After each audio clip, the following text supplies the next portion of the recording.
Mahal kita pero tama na. Hindi ko alam kung paano ko ito sisimulan dahil halos hindi ko na rin maalala kung paano at kailan kita nakilala. Sa bawat araw na nagdaan, akala ko ang pagtingin ko sa iyo ay walang hanggan. Ngunit dumating ang isang araw, nagising na lang ako sa katotohanan na ang damdamin kong ito sa iyo ay mayroon din palang katapusan. Sinabi ko sa iyo noon, kahit hanggang ngayon na lagi kitang minamahal. Kahit alam ko na sa dulo, hindi tayo pagtagpuin ng ating kapalaran. Pero minsan ang puso, hindi natin alam kung sino o kanino ito magmamahal. Dahil kusa itong tumitibok kahit hindi natin kagustuhan. Lagi kong pinapangarap na isang araw na makita ka at maiyakap, masabi ko man sa iyo ng harapan na narito ako. Sa iyo ay patuloy na nagmamahal. Marami mang dahilan upang ikaw ay iwasan, kumakapit pa rin ako sa isang dahilan na ikaw ay mahal. Kaya hindi kita mabitawan.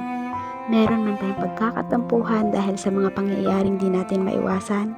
Pero alam ko dito sa puso ko na ako rin ay iyong minamahal. Pilit kong iniiwasan na marinig mo ang pintig ng puso ko. Dahil pag ako tinatanong mo, ikaw at ikaw pa rin ang laman nito. Mahal kita kung sino o ano ka. Minahal ko ang buong mong pagkatao kasama ng kakulangan mo. May mga araw na naghahanap ako ng iyong atensyon.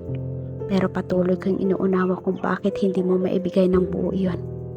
Hindi ako nanghihinayang sa mga oras, araw o panahon na nasayang, lalo na alam ko na labis kitang mahal. Ngunit mahal, tama na. Sa tingin ko sapat na ang panahon na pinaramdam ko sa iyo na mahal kita. Panahon na siguro para imulat ko ang aking mga mata. Imulat sa katotohanan ng ikaw at ako ay hindi laan sa isa't isa. Mahal kita pero tapos na. Tapos na ang kwento ng ating istorya.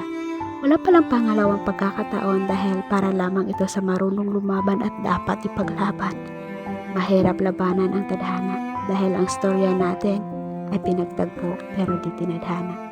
Kaya mas mabuti na magpaubaya at palayain natin ang isa't isa. Dahil alam ko sa dulo ng ating sakripisyo, makikita natin pareho ang tunay na pagpapaligaya sa ating mga puso. Sa ngayon, mahal, masakit pero kailangan. May mga bagay o tao na dapat talaga nating bitawan. Kailangan nating palayain ang ating sarili sa tanikala na tayo mismo ang gumawa. Mahal kita pero tama na. Hiling ko sa may kapal na sana lumigaya ka sa piling ng taong sa iyo'y nakatadhana.